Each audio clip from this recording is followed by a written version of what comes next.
Welcome back to fast online media. നമ്മൾ കഴിഞ്ഞ ക്ലാസ്സിൽ ഡിസ്കസ് ചെയ്തത് ഓർമ്മയില്ലേ? എന്തായിരുന്നു? നേച്ചർ ഓഫ് മാനേജ്മെൻറ്റിൻ്റെ ഭാഗമായിട്ട് മാനേജ്മെൻറ്റ് ഒരു ആർട്ടാണെന്ന് നമ്മൾ പറഞ്ഞു അല്ലേ?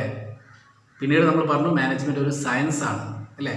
ഇന്നത്തെ ക്ലാസ്സിൽ നമ്മൾ ഡിസ്കസ് ചെയ്യാൻ പോകുന്നത് മാനേജ്മെൻറ്റ് ഒരു പ്രൊഫഷൻ ആണോ അല്ലേ എന്നുള്ളതാണ്.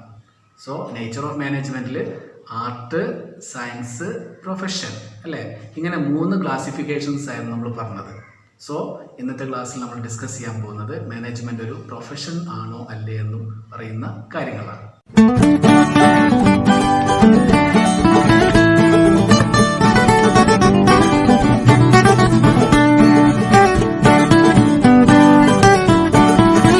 അപ്പം പ്രൊഫഷൻ എന്ന് പറയുന്നത് നമ്മൾ ഒരുപാട് കേട്ടിട്ടുള്ള വേർഡാണ് അല്ലേ?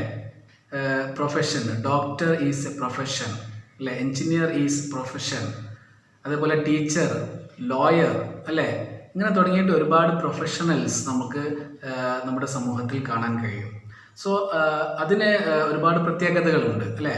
അപ്പോൾ മാനേജ്മെൻറ്റ് ഒരു പ്രൊഫഷൻ ആണോ അല്ലയോ എന്ന് പറയുന്നിടത്ത് പ്രൊഫഷൻ്റെ ക്വാളിറ്റീസ് എന്തൊക്കെയാണ്, അല്ലെങ്കിൽ what are the features in the field of profession, പ്രൊഫഷനിൽ എന്തെല്ലാം ഫീച്ചേഴ്സാണ് വരുന്നത്, സോ അത് ആപ്ലിക്കബിൾ ആകുന്നത് മാനേജ്മെൻറ്റിലും അത് വരുന്നുണ്ട് എങ്കിൽ നമുക്ക് മാനേജ്മെൻറ്റിന് എന്ത് പറയാം, പ്രൊഫഷനായിട്ടും ട്രീറ്റ് ചെയ്യാം. സോ ഏതൊക്കെയാണ് പ്രൊഫഷൻ്റെ ഫീച്ചേഴ്സ് എന്നുള്ളത് നമുക്ക് പരിശോധിക്കാം. അപ്പോൾ പ്രൊഫഷനിൽ ആദ്യമായിട്ട് വരുന്നത് well defined body of knowledge ആണ്. Well defined body of knowledge അല്ലേ? അപ്പോൾ ഏതൊരു പ്രൊഫഷൻ എടുത്ത് നോക്കിക്കഴിഞ്ഞാലും അതിൻ്റെ എല്ലാം എന്താണ്, അതിൻ്റെ എല്ലാം നോളജ് എന്ന് പറയുന്നത് വെൽ ഡിഫൈൻഡ് ആയിരിക്കും അല്ലേ?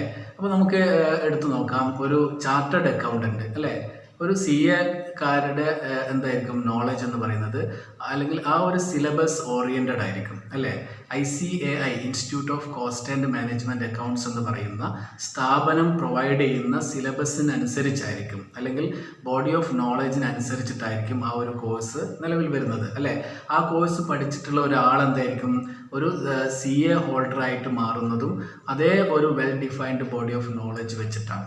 സോ ഇനി നമുക്ക് മാനേജ്മെൻറ്റിലേക്ക് കടന്നാലോ? മാനേജ്മെൻറ്റിലും ഇതേപോലെ തന്നെ well defined body of knowledge ഉള്ളതായിട്ട് നമുക്ക് കാണാൻ സാധിക്കും. നമ്മൾ ഈ ഒരു +1 അല്ലെങ്കിൽ +2 ഈ ഒരു ബിസിനസ് മാനേജ്മെൻറ്റ് പഠിക്കുമ്പോൾ അല്ലേ, മാനേജ്മെൻറ്റിനെ പറ്റി പഠിക്കുമ്പോൾ ഇവിടുന്ന് അങ്ങോട്ട് ഡിഗ്രിയിലും PGയിലും അവിടുന്ന് അങ്ങോട്ടുള്ള ബോഡി ഓഫ് നോളജിൽ നമ്മൾ ഇതൊക്കെ പഠിക്കുമ്പോൾ എന്താണ്, ഇതെല്ലാം സിസ്റ്റമാറ്റിക് ആയിട്ട് അല്ലെങ്കിൽ വെൽ ഡിഫൈൻഡ് ആയിട്ട് സെറ്റ് ചെയ്ത് വെച്ചിരിക്കുന്നത് നമുക്ക് കാണാൻ കഴിയും. സോ ഒരു CA കോഴ്സ് പോലെ തന്നെ ഒരു മാനേജ്മെൻറ്റ് കോഴ്സും നമുക്ക് ആ രീതിയിൽ ഡെവലപ്പ് ചെയ്തെടുക്കാൻ സാധിക്കും. അപ്പോൾ അതുകൊണ്ട് മാനേജ്മെൻറ്റിനെ ഒരു പ്രൊഫഷനായിട്ട് നമുക്ക് എന്ത് ചെയ്യാം, ഇവിടെ ഈ രീതിയിൽ പറയാവുന്നതാണ്. പിന്നീട് നമുക്ക് പ്രൊഫഷനിൽ കാണാൻ സാധിക്കുന്നത് റെസ്ട്രിക്റ്റഡ് എൻട്രിയാണ്. എന്താണ് റെസ്ട്രിക്റ്റഡ് എൻട്രി എന്ന് പറഞ്ഞാൽ എന്താണ്? എല്ലാവർക്കും കയറി വരാൻ പറ്റുന്ന ഒരു മേഖലയല്ല പ്രൊഫഷൻ എന്ന് പറയുന്നത് അല്ലേ? പ്രൊഫഷൻ എന്ന് പറയുന്നത് it is restricted to a certain person only. അപ്പോൾ അത് ആ കോഴ്സ് കഴിഞ്ഞ് വരുന്ന ആളുകൾക്ക് മാത്രം പ്രവേശിക്കാൻ സാധിക്കുന്ന ഒരു മേഖലയാണ് പ്രൊഫഷൻ എന്ന് പറയുന്നത്. സോ അതേപോലെ തന്നെ എന്താണ്, മാനേജ്മെൻറ്റിലും മാനേജ്മെൻറ്റ് കോഴ്സ് കഴിഞ്ഞ് വരുന്ന ആളുകൾക്ക് മാത്രം പ്രവേശിക്കാൻ കഴിയുന്ന ഒരു മേഖലയാണ്. So it is also restricted to the certain person only in the field of management. So മാനേജ്മെൻറ്റിലും ഈ ഒരു അർത്ഥത്തിൽ നമുക്ക് കാണാൻ കഴിയുന്നു എന്നുള്ളത് കൊണ്ടാണ്. സോ ഒരു നേരത്തെ നമ്മൾ പറഞ്ഞ എക്സാമ്പിളിൽ ഒരു CA ഹോൾഡറെ സംബന്ധിച്ചിടത്തോളം അവർ കയറി വരുന്ന ഒരു ഒരു ഏരിയയുണ്ട് അല്ലേ? അപ്പോൾ അങ്ങനെയുള്ള ആളുകൾക്ക് മാത്രമേ CA എന്ന് പറയുന്ന ഒരു കോഴ്സിലേക്ക് അല്ലെങ്കിൽ ആ ഒരു ജോലിയിലേക്ക് വരാൻ സാധിക്കുകയുള്ളൂ. അതേപോലെ തന്നെ മാനേജ്മെൻറ്റ് പഠിച്ചു കഴിഞ്ഞ് വന്ന ആളുകൾ മാത്രമാണ് ആ രീതിയിലുള്ള ഒരു ഒരു പ്രൊഫഷണൽ മാനേജർ എന്നുള്ള അർത്ഥത്തിലേക്ക് വരാൻ സാധിക്കുകയുള്ളൂ. അടുത്തതായി നമുക്ക് കാണാൻ സാധിക്കുന്നത് പ്രൊഫഷണൽ ഓർഗനൈസേഷനാണ് അല്ലെങ്കിൽ പ്രൊഫഷണൽ അസോസിയേഷനാണ്. ഏതൊരു പ്രൊഫഷനും അത് ഡെവലപ്പ് ചെയ്യുന്നതും അത് പ്ലാൻ ചെയ്യുന്നതും അത് നൽകുന്നതും ഏതെങ്കിലും ഒരു അസോസിയേഷൻ ആയിരിക്കും അല്ലേ? നേരത്തെ നമ്മൾ CA പറഞ്ഞു, ICAI എന്ന് പറയുന്ന സ്ഥാപനമാണ് അല്ലേ? അപ്പോൾ ഇനി CMA കൊടുക്കുന്ന ICMAI എന്ന് പറയുന്ന സ്ഥാപനമാണ്. അപ്പോൾ അതേപോലെ തന്നെ ലോയേഴ്സിനും അതേപോലെ തന്നെ ഡോക്ടേഴ്സിനും എഞ്ചിനീയേഴ്സിനും എല്ലാം അവരുടേതായിട്ടുള്ള അസോസിയേഷൻസ് ഉണ്ടാകും. സോ ബാർ കൗൺസിൽ എന്ന് പറയുന്നത് എന്താണ്, ലോയേഴ്സിൻ്റെ ഒരു ഒരു അസോസിയേഷനാണ്. സോ ടീച്ചേഴ്സിൻ്റെ അസോസിയേഷൻ ഉണ്ടാകും. സോ ഇങ്ങനെ പ്രൊഫഷണൽസ് ആയിട്ട് വരുന്ന ഏതൊരു വിഭാഗമുണ്ടോ അല്ലെങ്കിൽ ഏതൊരു ഗ്രൂപ്പ് ഉണ്ടോ അവിടെയെല്ലാം ഈ രീതിയിൽ അസോസിയേഷൻസ് നമുക്ക് കാണാൻ കഴിയും. സോ എന്താണ് ഇത് പ്രൊഫഷണൽ അസോസിയേഷനാണ്, ഒരു ജനറൽ അസോസിയേഷൻ അല്ല അല്ലേ. ഇതേ സെയിം ക്വാളിറ്റിയുള്ള സെയിം ക്വാളിഫിക്കേഷൻസ് ഉള്ള ആളുകളുടെ ഒരു ഗ്രൂപ്പാണ് ഈ ഒരു പ്രൊഫഷണൽ അസോസിയേഷൻ അല്ലെങ്കിൽ പ്രൊഫഷണൽ ഗ്രൂപ്പ് എന്ന് പറയുന്നത്. It is also similar to the field of management അല്ലേ. മാനേജ്മെൻറ്റിലും ഈ ഒരു അർത്ഥത്തിൽ നമുക്ക് കാണാൻ സാധിക്കുന്നു അല്ലേ. മാനേജ്മെൻറ്റ് കോഴ്സ് കഴിഞ്ഞ ആളുകളാണ് ഈ ഒരു ഫീൽഡിലേക്ക് എത്തിപ്പെടുന്നത്.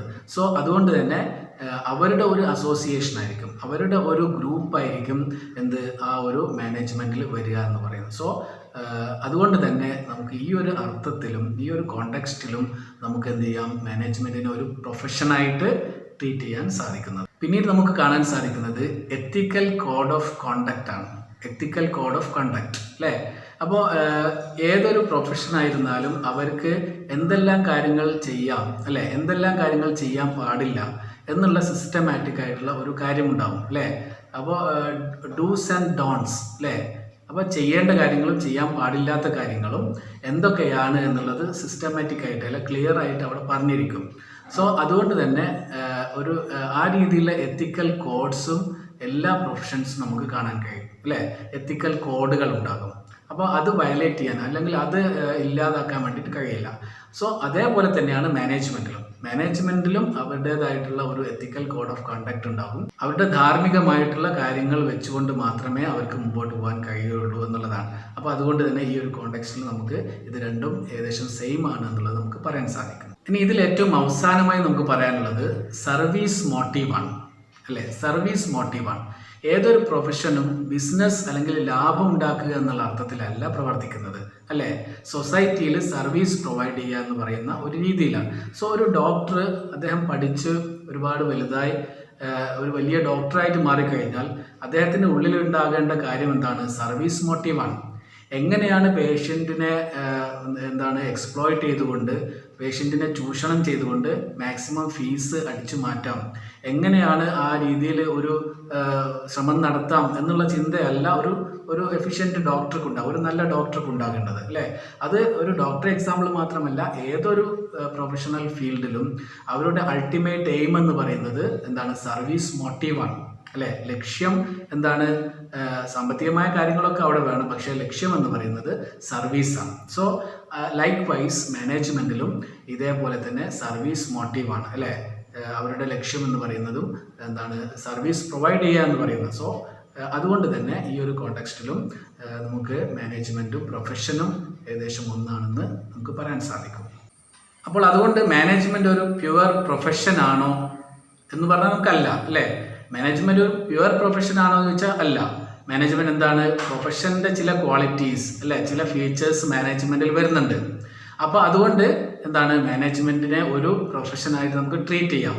അപ്പോൾ കഴിഞ്ഞ ക്ലാസ്സുകളിലൊക്കെ നമ്മൾ പറഞ്ഞതുപോലെ മാനേജ്മെൻറ്റ് ഒരു പ്യുവർ ആർട്ടാണോ എന്ന് ചോദിച്ചാൽ അല്ല അല്ലേ. പ്യുവർ സയൻസ് ആണോ എന്ന് ചോദിച്ചാൽ അല്ല. പ്യുവർ പ്രൊഫഷൻ ആണോ എന്ന് ചോദിച്ചാലും അല്ല.